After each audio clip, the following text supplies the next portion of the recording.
Hey everyone, Eric Watson here, freelance writer, player of games, writer of words, recorder of videos, and a tabletop role-playing aficionado. Welcome to another DM's Guild review, my written and video review series. Take a look at the adventures and supplemental material at the Dungeon Masters Guild website. With this video, I'll be reviewing the supplemental source book, Journeys Beyond the Radiant Citadel, designed by Anthony, Joyce-Rivera, Dominique, Dickey, Ajit, A. George, Basheer, Ghouse, Alastor, Guzman, Taylor, Navarro, Mario, Ortegón, Pam, Punzalan, Erin, Roberts, Terry H. Romero for Dungeons & Dragons 5th edition. Review copy has been provided for the purposes of this review. If you enjoy the content, consider using my affiliate links for your online shopping and supporting me via patreon.com/roguewatson. So I was generally a pretty big fan of Journeys through the Radiant Citadel when it released in 2022. In fact, I believe I called it a excellent anthology of short and not so short adventures that can be incorporated into any fantasy world. That was my half of my verdict. I think the highs were even more higher than in Candlekeep Mysteries. And I honestly, I just think the anthology books just keep getting better and better. And I was impressed also that the adventures, as they were designed to take place in these very specific culturally rich regions, part of my worry was how well could the average DM actually use these in their game, which is probably in the Forgotten Realms or some homebrew world. And it actually does a pretty good job of saying, well, because of the geography here, you can just plop it in right there, and then here's factions you can use, and it all actually seemed to line up pretty well. So I was impressed by even the ease at which you could drop in some of those adventures. Journeys included 13, I believe, adventures. And then it had 2 at the end. There's a Beyond the Radiant Citadel section at the very end of the book, which is only like 2 pages long, and lists 2 that are kind of weird because they're like, you can tell that maybe they were pitched or something to where they had some information there, but they didn't have full adventures like all the other ones did. So when I was given this book without even knowing anything about it, I was thinking, okay, it's called Journeys Beyond the Radiant Citadel, so maybe we're going to get 2 cool adventures based on those 2 regions, which didn't otherwise get to be full-fledged adventures. Or B, I thought maybe we're going to get just entirely new, culturally distinct regions that were not explored or conceived of or didn't quite make the cut for Journeys Through the Radiant Citadel. Or maybe C, it just does more information on the Radiant Citadel itself, because one of my biggest complaints about Journeys Through the Radiant Citadel was I thought the actual hub world, which is kind of like Sigil, I guess, where it's just kind of a place where you can teleport to all these different regions and then have their adventures, was just kind of boring and didn't seem very interesting from a city point of view and just a hub town, I guess. Unfortunately, this supplement doesn't really do any of those things that I wanted from a additional supplement. Basically, this is kind of an official expansion. Unofficial, official, kind of official, because it's on the DM's Guild, first of all, obviously, so that you can use all that material. But it actually reunites a good chunk of the writers and designers of Journeys to the Radiant Citadel. So the actual folks who designed those adventures that are listed here, which I believe there are 7 total, so about half of the areas are expanded on. It uses all those original writers, which is cool. So it basically brings everybody back, or half the cast, I guess, to come back and provide some more content. That part's really cool. The not as cool part is the content that it's provided is okay. First of all, it's a gorgeous book. It's absolutely really attractive. I mean, it looks like an official, Wizards of the Coast campaign book. It's got gorgeous artwork throughout. In fact, I think I can recognize Gordon McAlpin's awesome art as always. Full color, just beautiful, beautiful artwork throughout. That's very immersive and does a great job of depicting these characters and these lands and these cultures and these monsters and everything. Just absolutely awesome. It's perfect editing. Like, everything about the layout design is amazing. Content-wise, basically it gives you more of a gazetteer, which is, so the gazetteer is something we've seen from a couple of 5e books now, really a lot, where they They provide a kind of a source book at the end of maybe an adventure or something, where it's like, hey, here's the Baldur's Gate Gazetteer, or whatever, that provides additional information for building and setting your story in that area. But Journeys Through the Radiant Citadel already has a Gazetteer section for every single one of these areas. I mean, there's already one for Antagua and Deowalangan, I'm trying to remember all the pronunciations, God's Breath, Sansitlan, Sensa Empire. Like, all of these are already given separate Gazetteer sections that are about, maybe 2 or 3 pages, something. It's not big, but it's enough to like go over, some factions and some culture stuff and important characters and all that. So I didn't really feel like we needed more, but this does provide you some more. So if you really liked, a region, you could get a little bit more information. What this really gives you are additional encounters, and it doesn't really market itself as an encounters. Well, I guess it does. Expanded lore and encounters. Okay, so it says encounters on the subtitle. But that's basically what you're getting with this book. You're getting encounters for about half of the regions from Journeys to the Radiant Citadel. That's not necessarily what I wanted, and I think by trying to cover half of the content of the book, you're going to end up, I would think, disappointing a lot of people, because I would have rather had maybe an a la carte where I could have chosen to explore individual areas, and then if I want to be, if I want to know more about the, which one is like, Sansitlan is the Fiend of Hollow Mine, which I think was my number 1 adventure I ranked when I did my ranking video. I would have just purchased that and had maybe a nice, 10-page supplement that really dove into just that region, because these are all, none of them are connected by a campaign or anything, right? This is an anthology, but I'm talking about Journeys to the Radiant Citadel. It was an anthology book. Obviously the theme was tied together, and it was very distinct cultures and a lot of BIPOC designers who came together and able to provide a lot of provide their stories and ideas that are based on their cultures. That was all awesome. There's not really a campaign that ties them all together story-wise. So for the consumer wanting to use this stuff, you can either use the Radiant Citadel thing, which was like, hey, this is our hub town. We're going to go teleport to all these different cultures and kind of explore around for whatever reason.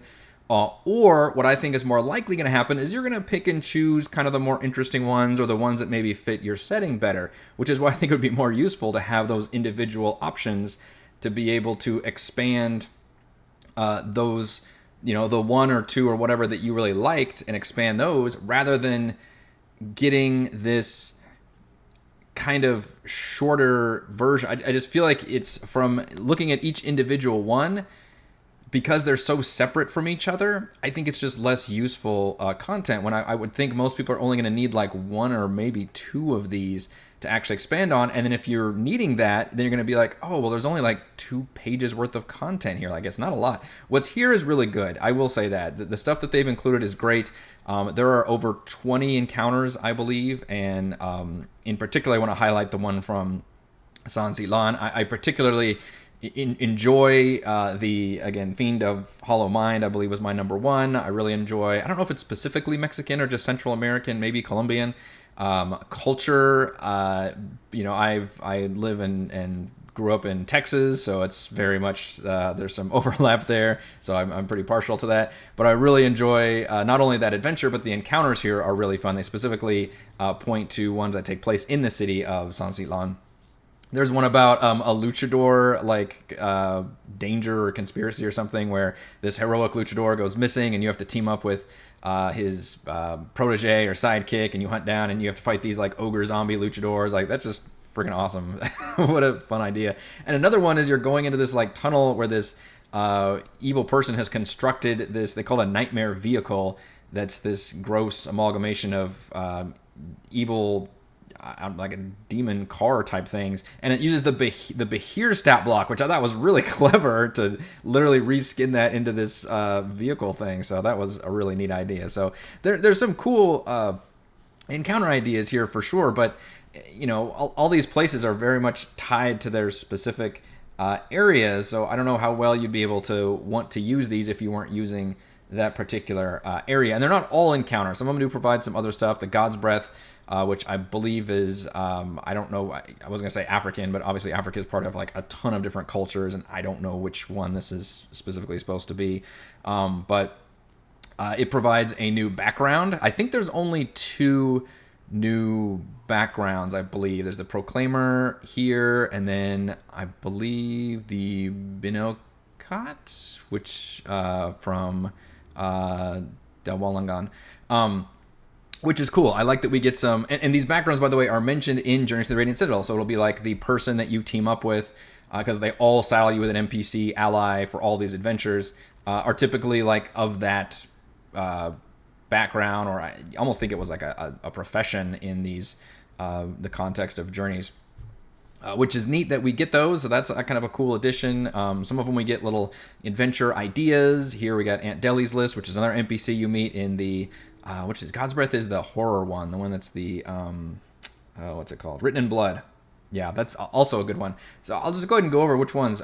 So we get the ones from Orchids of the Invisible Mountain, which was my number 3. I'm going to be referencing my ranking video, by the way, because that's the one you really want to watch. I have a review, obviously, of Journeys, but I think the ranking video does a deep dive into all the adventures. That one was number 3, which is Antagua. Dalwalangan is from Between Tangled Roots, which was my number 7. God's Breath, Written in Blood, which was my number 5. Sansitlan was Fiend of Hollow Mind, which is my number 1. Sensa Empire was... I didn't write down which one that was. Gold for Fools and Princes was my number 4. And Theltepic, which was from Trail of Destruction, was my number 8. So we're missing one, right? Which was Taib. Now, this is interesting because, as I mentioned at the beginning of my review, I thought, gosh, it'd be great if what this provided you was the ones that were included in that very final. Again, it's literally this whole thing is 220. I'm looking right now at the Journeys book, and the whole thing is 224 pages, and literally these last sorry, my light's glaring off the book. The last 2 pages is called Beyond the Radiant Citadel, which again I thought this was going to have to do with more of this, and it includes those 2 specific regions that I guess just had some information there. It had basically like the gazetteer amount of information, but didn't actually have the adventure. So I was all excited. It's like, oh yes, we get to learn more about the ones that weren't didn't quite get the expanded cut or whatever that the other 13 did. Instead, we only get one of them, which is Taib, which sounds like a Middle Eastern inspired empire. The other one, Umizu, sounded like it was Japanese. Unfortunately, there's no adventure here because this doesn't provide any adventures.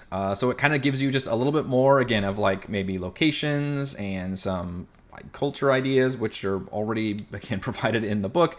And then it does give some encounters, which are good. I like the encounters, but I want more. I wanted more of this. I wanted a full adventure. So I couldn't help, even though this is an absolutely gorgeous book, I loved, reading through it. It was an absolute joy to look at all this artwork and everything. I'm glad it exists, obviously, but I couldn't help but feel disappointed by, I guess, the choice and how what content we focused on adding. I really didn't feel like we needed to add more gazetteer content for half of the regions that exist in this book. I wanted either new regions, completely new regions. I definitely wanted full-fledged adventure content because that's what's going to sell me on your region. As interesting as Taib looks and sounds, it's recovering from a civil war, and there's thousands of undead roaming around. It's freaking apocalyptic basically, and that's a lot of their modern culture now is in dealing with all the undead threat, and that's one of the encounters has to deal with that. But there's no adventure here, so I'm not really inclined to use it ever if I can't, frame it around an adventure. So that's unfortunately disappointing, and I just couldn't help but feel disappointed by a lot of what I was getting here, even though I really liked, how the content was presented and everything. And I like Journey to the Radiant Citadel. I do. I was very positive on it. I think I liked it more than Candlekeep. I'm kind of two minds because I think the content was better than Candlekeep, but Candlekeep did provide more adventures But this one provides more interesting culture stuff where you can go further with, dealing with characters and stuff. Whereas Candlekeep is just obviously takes place in the Sword Coast and Forgotten Realms and things and around the area, so didn't have to do much in that regard. I will say Keys, I think I like even better than all those, though. Keys from the Golden Vault, very, very fun. So I ultimately have kind of mixed feelings about this book. I think it's gorgeous, but it's not quite what I wanted from an official expansion pack, really, to the existing content. It doesn't really expand it in ways that I wanted it to be expanded, even though I did feel like there were opportunities to expand Journeys Through the Radiant Citadel. All right, let's go over my pros and cons, which you can probably already guess, for Journeys Beyond the Radiant Citadel Pro. It reunites several of the original writers from Journeys to the Radiant Citadel, which is probably the correct way to do this, since they all seemed very specifically drawn from those designers, real-world experiences and cultures and life and everything. So that was really cool to see, and it took me a second to recognize the names, and obviously I read the blurb on the description of the product that it used a lot of the original team, which is really cool. I don't know if it uses any of the same artists. I couldn't find, so it might be new artistry, but man, the artists are flipping awesome throughout here. This is a gorgeous, cool book throughout, even though it's got a lot of different art styles. I think it meshes very well. They're all like full color, and they really pop, and it just is awesome. That's another pro of mine, by the way. A separate pro is just beautiful original artwork. And pro, over 20 encounters for 7 of the different regions. So mostly what you're getting here, that's the useful content to me, is the encounters, which I don't know how many encounters were in the original book. It seemed like they were mostly just those linear adventures were included, and then plus the gazetteer information. So having some additional, side content that you can do while you're exploring those areas could be very useful. A lot of them are tied to the actual main cities in the area, which is an interesting way of couching it, because I don't think a lot of the adventures actually took place in those cities. Some of them it was all in the city, and others it was none of it was in the city. So it's kind of weird to just do it like that versus the region itself. But still, you're getting a lot of encounters here, and from what I was reading, I think I liked a lot of the encounters. There were some really fun, cool ideas.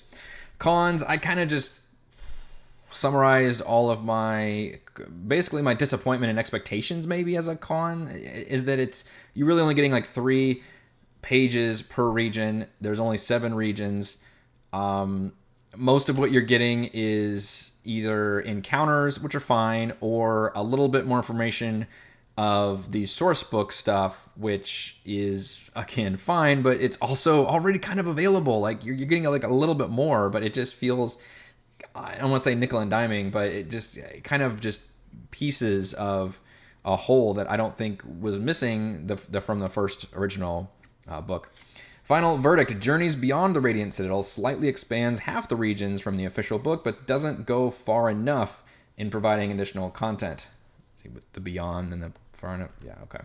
Thank you everyone for watching this video review. You can see my written review at roguewatson.com. You can watch more reviews and follow our own D&D adventures here on my YouTube channel, and you can support my work at patreon.com/roguewatson. Shout out to Platinum patrons Joe, Will, Thomas, Stan, Brennan, Genocider, David, Eclectic, Roleplay, Roll, Christopher, Brian, Corey, Koa 1337, Big Nut, John, Scott, Gene, Eric, Tyler, Nathan, Camp Crystal Lake Counselor, Big Shep, Andrew, Daryl the Railroad Run, Matt, and Captain Woody 79, and Gold patrons RPG Papercraft, Pretty Boy, and Yuma, Dead Lizard, Lion, Sam, Lumpy's Buds, Jerome, Nathan, Fast Like a Tortoise, Scott, Rufus, Carolyn, William, and Jerry. Thank you all very much for your support.